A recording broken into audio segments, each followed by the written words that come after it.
Thank you very much. It's a real pleasure to be here with you.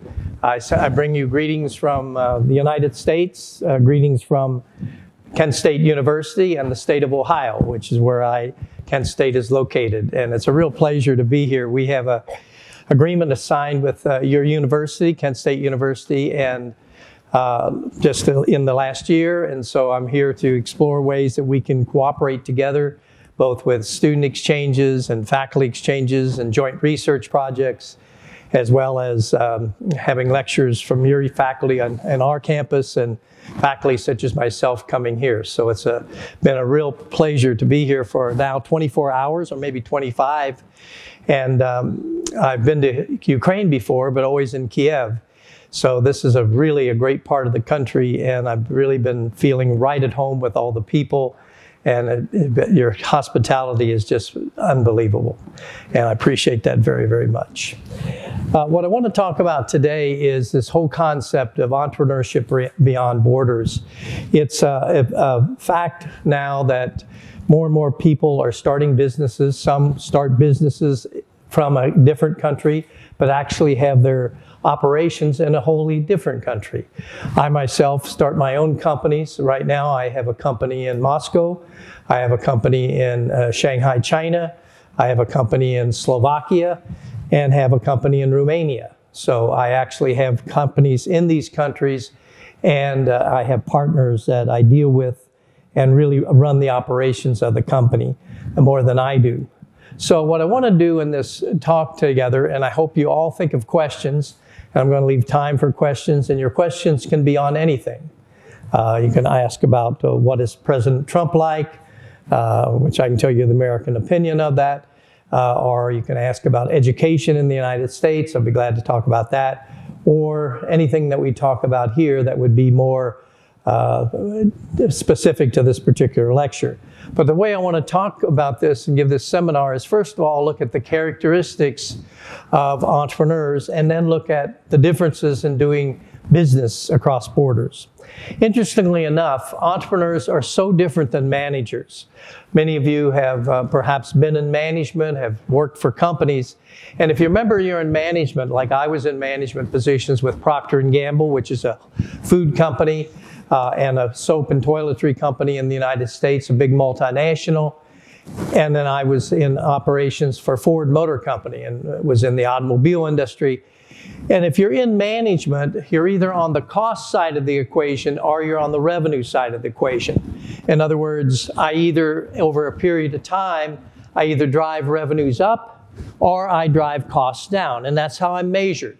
And that's what managers do. They're either increasing revenues of a company or they're decreasing costs of a company. And for that period of time, whether it be a month, a year, whatever measurement you want to put, if you perform really, really well, then you have a significant salary. And you have your job and keep on a promotion and advancement. If you perform just fairly well, then you keep your job but don't get much of an advancement. And if you perform very poorly over a period of time, then you have what the Irish call being redundant. So you're let go from the company. So this is what we call performance-based pay. And we in the United States really believe in this. So in other words, if you perform, you get a very, very good salary. And if you don't perform, then you do not. And that's the system. If you're on the cost side, it's the same thing, but you're driving costs down, but you still have the three options in the way it's done. So your curves are going up or going down and the measurement in between. But what's an entrepreneur do? Well, they start at zero. Zero. They have no revenue, they have no costs, they have no history. And so they have no credibility, which makes it very, very difficult to start a company anywhere in the world. And then what do? You go negative. So you're losing money for a while as an entrepreneur until you can get enough revenue to overcome what we call this negativity in terms of costs, and you eventually positively cash flow. That's a big thing for the entrepreneur. So once you're going negative over a period of time, hopefully that's less than 3 years, sometimes it's longer, particularly if you're in a high-tech company, and then you finally turn the curve and start going positive, but you still haven't made any money until you cross that break point and then you accelerate your growth, and that's another problem for entrepreneurs. So in the US, we form a lot of companies. We form a lot of companies because it's easy to form a company in the US. So the government enters into this equation, which we're going to talk about in just a minute, because it forms the infrastructure. So we form a lot of companies in the US, but the majority of those companies do not make it, fail within the first 5 years. So that's how the US economy works. So we form companies, some succeed, some don't. But what we really have in the US that makes us different than any other country in the world is we have capital. And capital is a driver for entrepreneurial startups, more so than anything else. So our creativity is probably no better on a per capita basis than the creativity sitting right here in the room or in Trinopolis University. Our innovation is probably on a percentage basis no greater than any other country in the world. But what we have is the capital to form companies. And that's called the enterprise capital market. And mostly that consists of private individuals who are willing to invest in startup companies, because that's where the risk is. So that's what an entrepreneur does. Starts at zero, goes negative, finally turns the curve, goes positive, starts making money, then grows fast, and then exit the business. So we're all about exiting the business. For example, how many of you are on Facebook? Right? You know, it took Facebook 8 years before they made a profit. 8 years. They finally made a profit because it took a long time for them to have enough volume in their company to make money. And now they're publicly traded, they're on the stock exchange, and they're making a profit. But it took a long period of time for that to occur. So that's what the difference is between entrepreneurs and managers. So we did a study of entrepreneurs all over the world: China, India, Germany, Hungary, and the United States. Why those countries? It's just random because I knew professors there. And we had a statistically valid sample, and we asked them a basic question: what motivated you to become an entrepreneur? And no matter what the country was, these were the 3 responses they came up with. These are reasons they wanted to start a company.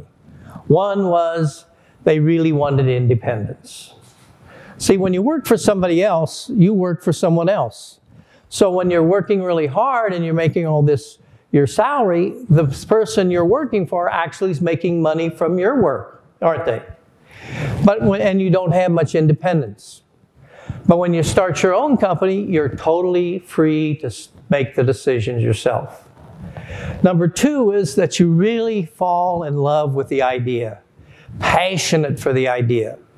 So when I started my company in Hungary, this group of students, I teach at the Vienna School of Economics.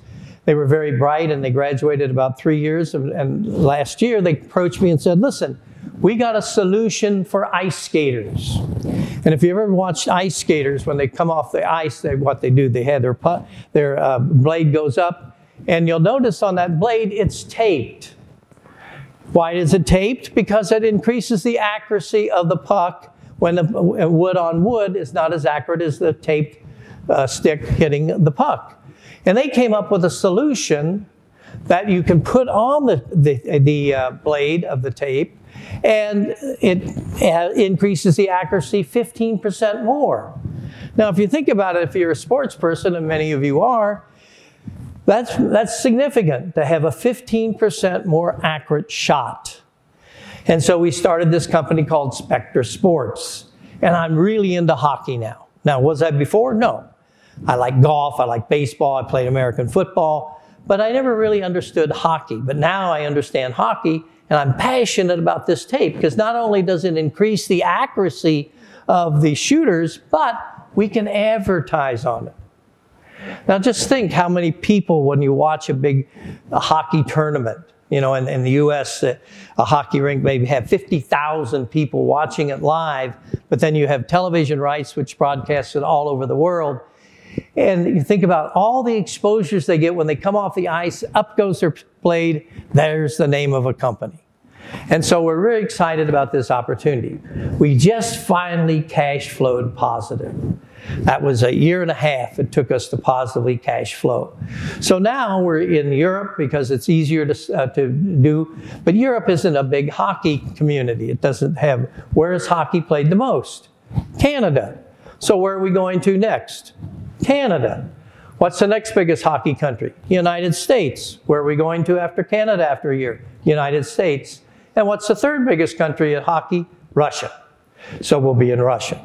So you need to think about how you're going to take this passion for the idea and make it into a successful business, and where you should market it first. And the final thing is the fact is that you accomplish your objectives. Now for nonprofit companies, that may be fulfilling the mission of the company. For profit companies like iForm, our objective is truly to make money. And so it's fun to make money. And with your company doing well, you make far more money as an entrepreneur than chief executive officers of companies, because you cash out when you sell your company. So that's what entrepreneurs do. They start at zero, go negative, go positive, accelerate their growth, and then cash out. And they cash out either by going public or selling to another company or selling to a venture capital firm or another private equity investor. So that's what motivates the entrepreneurs to do that.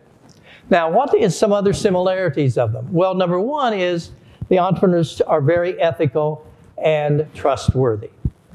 We did another study of entrepreneurs in that study we were talking about. We asked them, who do you think is more ethical, entrepreneurs or managers? And by far, because it's your company, it's sometimes your name on the company, it's all your work that goes into it, entrepreneurs are far more ethical than managers of companies. And so we really have this deep thing of ethical behavior that we really live. One of my good friends is Tom Kitchen. Tom Kitchen and I started two companies together. One was Geodyne Resources, the other one was Jameson Inns. If you ever get to, how many of you have been to the United States? Oh, I hope you all get, I can welcome all of you. And for those of you that are there, I assume you understand that we're really a crazy country. We just understand economics pretty well. We do very good. Our economy is really going well right now, and we're having a hard time finding managers. That's going to be our biggest problem for the next 2 years, is finding managers, because we just don't have enough trained managers in the U.S. to grow our companies the way we'd like to. So, but one of the things Tom Kitchen was asked on an interview, he said, what do you, and so we formed Geodyne Resources and Jameson Inns. Jameson Inns is a hotel chain, 120 properties. We're headquartered in Atlanta, Georgia. And we have properties up and down the East Coast. Small properties, 40, 80, 120 rooms, exterior corridors, and we own our own hotels. We don't franchise it, we own it. So he was asked, what do you look for in a board of directors or a board member? He said only two things, or three things. He said, I want them to be creative, I want them to think out of the box, and I want to have them have a strong moral base. And so this is the way entrepreneur companies are run, very, very ethically and very, very morally. The second thing is being trustworthy. And it's very interesting about what trustworthiness means, because what you do is you have relationships that are very important to you. You have relationships with suppliers. You have relationships with your funders. You have relationships with your customers. And we need to show that we really can be trustworthy to deliver the products on time, to make sure they're of quality, and to pay our suppliers on time, and also to be able to pay back the people that invest in us. So that's another characteristic of an entrepreneur. The third one is recognizing opportunities and understanding the environment. And this is very important, opportunity recognition. Think about it this next week as you're walking around. Look here, just here in this area of Ukraine. What are some opportunities for a new business? What are some things that aren't being done that you would like to see done? And this is the way you come up with ideas for businesses. And you need to recognize an opportunity that makes a lot of sense, and one that you can follow through on, and one thing that's in your capabilities. And so one time a friend of mine came into my office and said, pallets. Now, pallets are these wooden things that are on an assembly line or you ship goods through. And he said, I have this new form of pallet, plastic molded modular cup pallet. Pallet is generally a wood, that is a flat bed, but this was a different kind of design. Now, plastic is cheaper than wood, as long as plastic is a derivative of gasoline, as long as gas prices, gasoline is cheaper, pallets are cheaper made out of plastics. So we started this company, Arnolite Pallet Corporation. The trouble is, when we started the company, we were in a field that we weren't as known, that we weren't known from, and most of the time, people were always thinking pallets are made of wood. So we were trying to change the mentality of buyers for large corporations. Well, that didn't do really well. So we were really struggling. We had raised $800,000 to start the company. But we had, after a year, we had had a burn rate, which means the amount of money you burned through. We had already used $600,000 of it, and we had to make a decision. So we had a board of directors meeting, and the board members were contributors, were investors as well. And I said, well, we only have 3 options. One option is to keep trying to sell plastic molded modular cup pallets, maybe different techniques that we can use. Number 2, we can close down. You always want to remember that one option is always to stop your business. Or I said, number 3, we can change and start making wooden pallets. So they vote, and we decided we'd start making wooden pallets. Company became positive cash flow. Company started making a profit. And 8 years later, after we thought of this idea of a plastic molded modular cup pallet, we were finally able to introduce it. So you see, you can't be ahead of your time. You got to have a product idea that is there, that the market is ready to accept.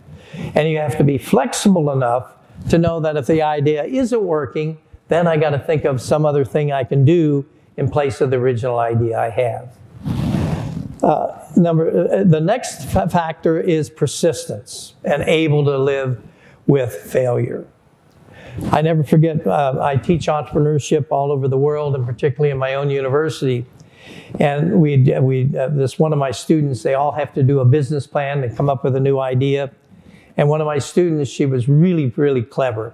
And she came up with an idea. I said, that is terrific. You should really do that. She got a partnership with American Express, which was important for her. She had funding lined up for $450,000 to start her business. And she graduated, and she came into my office. I said, congratulations, you're all set. You got your degree. You're ready to start your business. I said, you're going to have a great, successful company there, and I'm really excited for you. And she started crying. And I said, well, what's wrong? I said, everything's all set. You're funded. You got a partner. You're all ready to go. And she said, I just can't do it. She couldn't live with the possibility that she might fail. And that's a strong possibility when you start your own company. As I said, approximately 80% of the companies fail in the United States within the first 5 years. And she just couldn't take that chance. So she went to work for a large US company, Kimberly-Clark, and never did start her idea. So you have to understand, you have to be able to live with this failure. And you got to be able to persist, because 3 things are going to happen to you when you start your company. Number 1, it's going to take you 30% longer. Number 2, it's going to cost you 30% more. And number 3, everything you think won't happen is going to happen, because it's very difficult to be creative and innovative and come into a marketplace. So persistence and ability to live with failure, very important for entrepreneurs. The next one is a calculated risk taker. Entrepreneurs aren't real risk takers because we have our own money at stake. So we're always careful about what kind of risk we want to take. I was sitting in my office. I was a professor then at Massachusetts Institute of Technology, which is one of the best engineering schools in the world. I was in the Sloan Management School. And I was sitting there, and a man walked into my office. He said, you know, contact lenses. How many of you here wear contact lenses? Many, right? Do you wear hards or softs? Mostly wear softs. Well, before softs, there was a period of time where all lenses were hard. And if any of you had to ever wear hard contact lenses, you know that was their eye got very tired. So you had to take the lens out every evening, put it in cleaning solution, then move it into wetting and soaking solution, then you put it back in your eye the next day. So that was really a very tough market. So he, as an inventor and engineer at Massachusetts Institute of Technology, came up with a gas-permeable contact lens. Gas-permeable means that the lens, although it was hard, allowed the eye to breathe. And that was the problem with hard contact lenses. The eye couldn't breathe, so the eye got tired. So he walked into my office and said, I'd like to form a company with you. So we formed Polymer Technology. Polymer Technology made the Boston lens. And the Boston lens was the first gas-permeable contact lens in the world. So we raised money from some doctors, and we started our company, and very quickly it was understood that we needed to start marketing it outside the US. Why? The US has probably some of the most stringent laws in terms of drugs and any kind of thing that's in the medical space. So there's a big country that I love now, right above the US, and if you know your geography, that country is what? Canada. Canada is a great country, and I love them now even more because their laws aren't quite as stringent as the United States, not quite as hard. So we went up to Canada, and we immediately found out that there wasn't much profit in the lens. If you get a contact lens, you go into a doc, the doc examines you, and then there's a blank bullet that we send, or the company sends if you're in the soft business, and then they machine your prescription for your eye on that lens. So the money is made by the doctor doing the examination and the people who put your prescription, your eye prescription, on the contact lens. So we decided we needed to be in the solution business. Solutions. So we created our own Boston lens wetting and soaking solution and our own Boston lens cleaning solution. So when you go into the United States, or you go into most countries in Europe, and you go into a apotheke or a pharmacy, and you go into the solution business, the lens solutions, you'll see the Boston lens solution. So our money was not on the original idea, the money was on the cleaning and wetting and soaking solutions.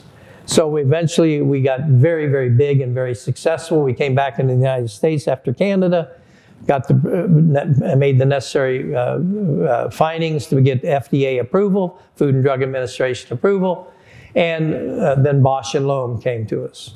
And they offered us a price for our company. Bausch & Lomb is a big company in the United States, Fortune 500, and they offered us a price, and Lou Major, who was my partner, he said no.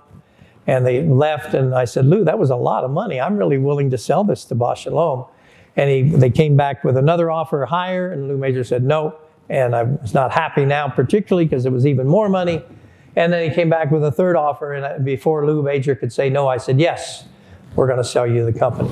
So now everything's the same. Same solutions, same contact lens, same everything, except now the name on the product is not Polymer Technology, it's Bausch & Lomb. Now, thank goodness we did that, because sometimes you just get a little lucky because the contact lens market was going like this, the hard contact lens market. Then what happened when the soft lens market came out? It dropped significantly because everybody wanted the convenience of soft lenses, some of which you supposedly can leave in your eye all night and for day, and others you need to take out. But it's much cheaper and much easier to deal with than the Boston lens, but it still sells. Finally, in terms of characteristics, and it's very important, you build strong bonding relationships. Now, when you start a company, there's two things I want you to understand. You want to have two kinds of advisors. You want to have an advisor for personal questions, because everything you're going to need to have, just problems with your personal life, etc. And so you want to have an advisor. Usually that should be another entrepreneur who's been through this. And secondly, you want to have an advisor on business. No matter how smart you are and no matter how good you are, there's always things that come up that you're not sure about how to handle. So you want to have a great advisor for relationships. You want to have a great advisor for business. And then you want to build yourself a management team that is really strong and close to you. Particularly in my case, all my partners. That's really important for me to have that relationship with them so that our company overseas, particularly in Moscow, it's Tatiana, Gabor in Hungary. I forgot I have a company in Hungary too. Alex in Romania, James in Slovakia, and Shenang in China. And we're really, besides having partnerships in a business, we also have a very strong relationship in terms of friendship. So that's the characteristics. And those characteristics hold all over the world. So given that, how do we do business across borders? Well, one of the biggest things that is different in all my companies is the infrastructure in which it operates. That's where the rules and laws and regulations of the country come into play. Very different than doing business in Slovakia than even doing business in Hungary, and they're both European countries. Very, very different in doing business in Russia versus China. And of course, then you have the doing business in the US is so different than all the rest of them. So you want to be careful of the rules and regulations of the country. Another big difference is the politics. And no matter where you go, US, Germany, Russia, Ukraine, China, there's politics involved. And you have to be very careful that you're understanding the politics and how that shapes and affects your country. And the third thing is the state of the economy. Now, right now, it's really fun to be in the business in the United States. Our economy is very strong. It looks like it's going to continue for the next 2 years that way. Our problem is having enough people on board to be able to grow in this really strong economy, but other economies aren't so strong. And then they may change. So that as the economy grows, and all of a sudden it drops, and that makes business very, very difficult. And I'll show you an example of that we had with Zeta Technology. So those are the three things that are really different about the infrastructure. And you got to think about that before you go into a certain country. So how do you do business in these countries and be successful?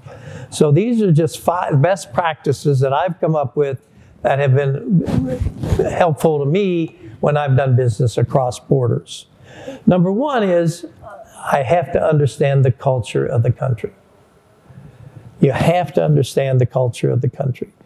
Now, no matter how many times I come to Ukraine, this is my first visit here, and I was 5 times in Kiev, I will never totally understand Ukrainian culture. I'm not a product of it. You are. No matter how long you live in the United States, you will never totally understand the culture of the United States. I do, because I'm a product of it. So I want to share with you, to me, the key to doing business in another country is to have a partner from that country that you can trust. A partner from that country you can trust. Now, for me, it's even more important because I like doing a lot of things. I love writing. My 67th book, or no, my 57th book just came out, or will come out in January. So I have to write. I love teaching. I love giving seminars all over the world. And somebody has to be CEO of the company. So that's always my partner. So you want to make sure you have a partner in the country that's from that country. So Tatiana runs the business in Russia. So what do we do in Russia? So when the wall was up in 1989, I was living in Hungary, starting the International Management Center. And what happens when a country totally economic system changes, which it did, and capitalism or market economy started happening in Russia, all the distribution systems collapsed. So there was a distribution system taking Hungarian wine called Tokai. I don't know if you've ever had Tokai wine. I do not like it, but it's a very sweet aperitif wine. And they have 5 grades of Tokai wine, depending on how much sugar and what they do with the wine. So the lower grades, grades 1, 2, and 3, were not very good tasting. Grades 5 always went to the United States, or grades 4. Grades 5 always went to Europe. But it was these first 3 grades where they had a glut of wine down in Miskolc, Hungary. So I didn't know what to do with it. So I said, well, why don't we set up a distribution system for taking Tokaj wine into Moscow? So we had to figure out a way to get wine from Budapest, Hungary into Moscow. Now, if you've ever been, during that period of time, it was a really, what we called a cowboy era in Russia. Everything was hijacked. It was really unbelievable time. So we had a trucker who would come down from Moscow, empty. We'd load 912 cases of Tokaj wine, 12 bottles to a case, on the truck. He would go to the border to get into Belarus from Miskolc. And on the border, and once he got on the border, we had all of the paperwork and taken care of, all the fees paid. So he didn't stay in these long queues, because a long queue for wine meant there was too much heat on the wine and it could not be as good a tasting wine. So he'd go through the border, go into Belarus. 2 armed guards with Uzis would hop on the truck, guard the truck all the way to the Russian border. Of course, those armed guards with Uzis couldn't cross the border. They would hop off. All the fees would be paid, all the paperwork done. Truck would go through into Russia. 2 more armed guards with Uzis would jump on the truck, and the truck would go into Moscow. And we have a warehouse that's guarded 24 hours a day, because this is sort of like liquid gold. So when we first went into Russia, everybody wanted to buy on credit. And that was one of the problems with the whole economy of the old days, because nobody paid anybody. So at the end of the year, all credit was wiped out, and everybody started anew. So we wouldn't sell on credit. So I was with one of the salespeople, and he went into the store, and he said, oh, I got Tokaj wine. Oh, the guy said, I'll take 5 cases. He said, oh, 5 cases times 12 bottles, a case at 60 bottles times rubles. It's so-and-so rubles. He said, oh, no, I'll pay you later.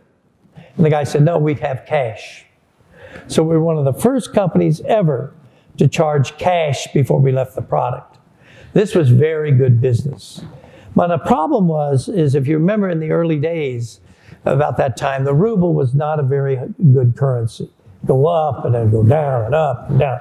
So the key was, the success was getting your money out of Russia and not have to worry about the ruble. So at that time, there was no euro. And so we, and Germany had a very strong relationship with Russia. So we had a bank in Germany. That was our company bank. So not in Hungary either, because the Hungarian forint would go up and down and up and down. So everything was in Deutschmarks. So I wanted to be able to get my money out of Russia as fast as I could. So it was very fortunate, because 4 of my books are translated into the Russian language. And I've been fortunate enough to be on a program with Gorbachev. And because of Gorbachev, I met Yeltsin. And so I was able to strike a deal with a bank there in Russia that I could pay 2 points over whatever the going rate was, and I could take my money right out of Russia. So as soon as we had collected enough money, we moved the money into Germany, then we could pay the Hungarians in Deutschmark, which they liked better than forints. And really what this company actually was doing, what we really was an exchange rate, when you really get down to it. We were selling wine, but it was all about the exchange rates. And so you also got to be very careful when you do business overseas, that you understand currency and currency transactions. So we were able to do that. And of course, the Tokaj wine was sold very, very well. We still are moving Tokaj wine into Russia, but we now add secondhand pumps. And we also do secondhand clothing from Italy into the Russian market. So Tatiana runs the company, and she truly understands the culture of Russia. Number 2 is, you do not underestimate the knowledge and talents of the people of the country. I'll never forget, I was in Saudi Arabia and doing seminars all over in the 3 major cities in Saudi. And I happened to have an appointment with a guy who was the head of SAGIA. SAGIA was the Saudi Arabia Government Investment Authority. So that agency of the Saudi government controlled all the investments in the country. So I thought, oh, this is not going to be a very much fun meeting. I'll probably do 15 minutes. We'll tell some stories and those kinds of things, and won't accomplish much. This guy was one of the smartest people I've ever met in my life. We got to be such good friends. We actually wrote a book together called Entrepreneurship, Entrepreneurship in Government. One of the hardest books I've ever written in my life, because you don't see very many governments that are entrepreneurial. And I really was not counting on that kind of capability to be sitting across from me in Riyadh, Saudi Arabia. So be very careful that you don't underestimate the talents and capabilities of the people. They're usually much, much smarter than you think they are. Number 3, have someone with you all the time that knows the language of the country. I was practicing saying greetings to you in Ukraine, and I got so tongue-tied I decided I wouldn't try that. But next time I come, I'll be able to say, hello, how are you? And it's good to be here. Those are my 3 phrases I will learn, and thank you. So I'll be all set when I come back. That's if you'll have me back. So, but anyway, I was negotiating a deal. I started a business school in Russia called the Zelenograd Business College. And it was a very unique school, the first 4-year business college ever in the Soviet Union. And we opened our doors in 1993. And I had to deal with the Ministry of Education in Russia, which was very interesting, dealing with those people. But I was over in St. Petersburg. And St. Petersburg had some really great science, and particularly in lenses. So I was trying to negotiate a deal to be the exclusive distributor of this one particular lens in the United States. And for some reason, the negotiations weren't going well. And I couldn't understand why. Now, I didn't know enough Russian to be able to understand that. But this translator was just not very good. I truly believe this translator did not want the deal to happen. Now, whether that's true or not, I don't know. So I had to call up across and have somebody from Moscow and Zelenograd send me a translator over that I could trust. Because you want to remember, the translator is working for someone. And I wanted the translator to work for me. And the deal got done in 2 days once I had my translator working for me. So I always, before I do business in a country, because I don't understand the language, I don't understand some of the nuances, I always have someone that works for me that does the translation. And it's really helpful, particularly when there's discussion going on and you don't know what they're discussing. But now you have a translator who's telling you what they're discussing. Much, much better. Number 4 is you want to deal with the main issues right away. There are certain things that you can't live with and certain things they can't live without. So you might as well take care of those issues right at the front. I remember the Ministry of Education there, the first thing they wanted to do was to have computers for the ministry. No, that wasn't going to happen. Another thing they wanted to do was to have that they would not recognize the degree of the Zelenograd Business School. No, that wasn't going to happen. The degree had to be recognized by the Ministry of Education. So you deal with those things right up front. Sometimes that means you don't do anything, but there's no reason. If there's certain issues that are absolutely important, you need to deal with those right at the front end. You want to negotiate everything, particularly when there's no code of business laws and ethics. And so everything is negotiable. And you want to negotiate it to your advantage as best you can and make sure that you get as good a proposition as you can. Sometimes this requires that you may want to put someone on your board of directors or someone have an ownership position that can help you get the things you need. For example, we were looking at building a potato plant down in the Chuvas Republic. Chuvas Republic is one of the largest producer of hops and potatoes in all of Russia. And a lot of the potatoes weren't being processed in time, so they would rot. So what was very important to us? One was to have electricity. Because at that time, again, electricity was on and off several times in the country. And 2, we had to have roads so that we could bring trucks in to take the potatoes to our plant, process them, and then move the potatoes out. And so that was incredible, easy things to have if you had the right people involved. So the president of the Chuvas Republic actually is a silent owner in this particular company. So we really have no problem with electricity. We really have no problem with roads and highways. Number 6 is find yourself a good partner. And this is so important. And I've been so fortunate in my life with the people I mentioned that whether it be in the US or in Russia or in China or wherever, it's got to be someone that is yours, that is really friendly, and you build a strong relationship. One of the things that I learned when I started interviewing people in different countries is you always want to have at least one meal with them. There's something different about people when they're eating. You know, they're sort of relaxed more, I guess.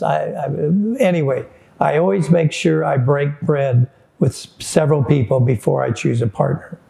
Because your partner has to be someone you can trust and someone who's going to look out for the best interest of the company and has the same goal and objectives as you have. So it's very important to choose one. And finally, if you're going to invest in a country, I would invest slowly and gradually, but I would take control immediately. Now, you don't have to have 50.1% ownership to have control. Control is set up in the bylaws of the company. So when GE, General Electric, came into Hungary to buy tungsten in Hungary, this was right after in 1989, was the biggest light bulb manufacturer for Eastern Central Europe. And GE wanted to own it, but they wanted to own it over a period of time because then they could see if they wanted to continue their investment or they could continue to know that they were going to continue to put money into the company. So they bought 1/3 of the company, but they took control. And then they bought another 2/3 7 years later, and then 3 years later they bought the final third. So they actually bought it over time. And that's so important for you to understand, because then the government always knows there's more foreign direct investment coming. So buy slowly, take control immediately, and buy it over time. So those are my principles for doing business. It's fun to do business across borders. There's great opportunities. I really think the greatest opportunities right now are right here in Ukraine. I just haven't found a business yet that I think would be successful. And all of the other countries that you have. Africa's starting to open up. That's going to be a huge, huge market in time. The risks are higher right now, but you still have an opportunity there. So I hope you have a chance to do business. I hope you all have a chance to come to the United States. I look forward to welcoming you there or at Kent State University. I'm going to close before I take any questions with 2 things. One's a story, because you always have to have a story, and the other is a poem. The story is about 3 entrepreneurs. One was from Ukraine, one was from Russia, and one was from the United States. And they were out sailing, and then a big storm came up, and they got marooned on an island. So they said, well, here we are, 3 entrepreneurs. We have nothing but what we have on us, but what should we do? We'll have a party. So they had a party. So the American entrepreneur said, you know, I'm sorry, I don't have anything, but I have this unopened can of sardines. And the Ukrainian said, oh, I got a half a bottle of good Ukrainian vodka. And the Russian said, well, I have nothing. He said, but I'll tell you what I'll do. I'll open the can of sardines.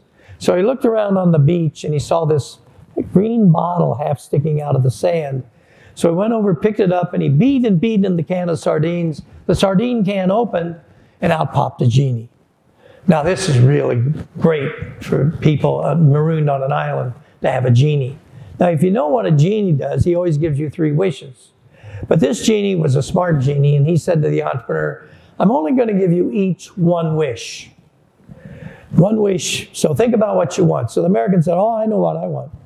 He said, I want to be president of Goldman Sachs. It's a large multinational banking organization. He said, I want to start investing money instead of asking for money. So the genie said, that's easy. Poof, he was gone to the United States, New York, and became president of Goldman Sachs. So he asked the Ukrainian entrepreneur, well, what do you want to be? And he thought and thought, and he said, you know, He said, I'm really tired of this. I want to be Prime Minister of Ukraine. So he said, that's really different coming from business into Prime Minister, but he said, that's what you want, good. Poof, he was gone and is now became Prime Minister of Ukraine. So he asked the Russian entrepreneur, he said, well, what's your wish? And he thought, he just didn't have anything. He said, I don't know. He said, well, listen, he said, I'm going back in my bottle. So if you don't come up with something very soon, you have no wish. So he said, well, gee, I have a half-open bottle of Ukrainian vodka. I got an open can of sardines. He said, I have no friends. I wish the two were back. So that wasn't a good wish for the other two. There's a poem in the United States that's called The Road Not Taken. I think it really describes what this entrepreneurship process is all about. And it's written by Robert Frost. It's set up in Boston, which is one of my favorite places in the United States. And as you look down a road in your life, and you see that you come to a fork in the road where the road goes two different ways. And you have the right to choose one way or the other. And you've all had these, what we call fork of the road experiences. That you know, once you go down one way, you never have the right to come back and do the other fork. And these are very critical times in your life. One of mine was, I was sitting in my office at MIT, and I had a chance to go to Ireland for a year, or I had a chance to become vice president of a market research company. And this was really a tough decision for me. I love business. I love seminars. I love writing. And I thought, gee, this is really hard. And I chose going to Ireland. And I want to tell you that totally transformed my life. That was my first overseas experience. Now, if I don't get out of the United States, about every 3 months I start shaking because I'm too much in the culture of the U.S. But without making that decision down that fork, I wouldn't be here today. There's absolutely no question about it. And so it radically affected the way I look at things. And I've had maybe 5 or 6 of those fork of the road experiences. And given to you all, you've had some yourselves. And the poet ends this poem in a way that I think really talks about entrepreneurship. And he said, I took the fork, the road, less traveled by, and that made all the difference. And if you really, really understand that, and you really understand that you want to work for yourself, you want to have independence, you want to be able to take an idea that you really believe in to the marketplace, and you want to succeed for the goals that you have and make the money that you can make, that makes all the difference. And that's what entrepreneurship's all about. So I wish you all the best of success. I look forward to seeing you in the United States, and I look forward to seeing you back here when I'm back here again sometime. Thank you.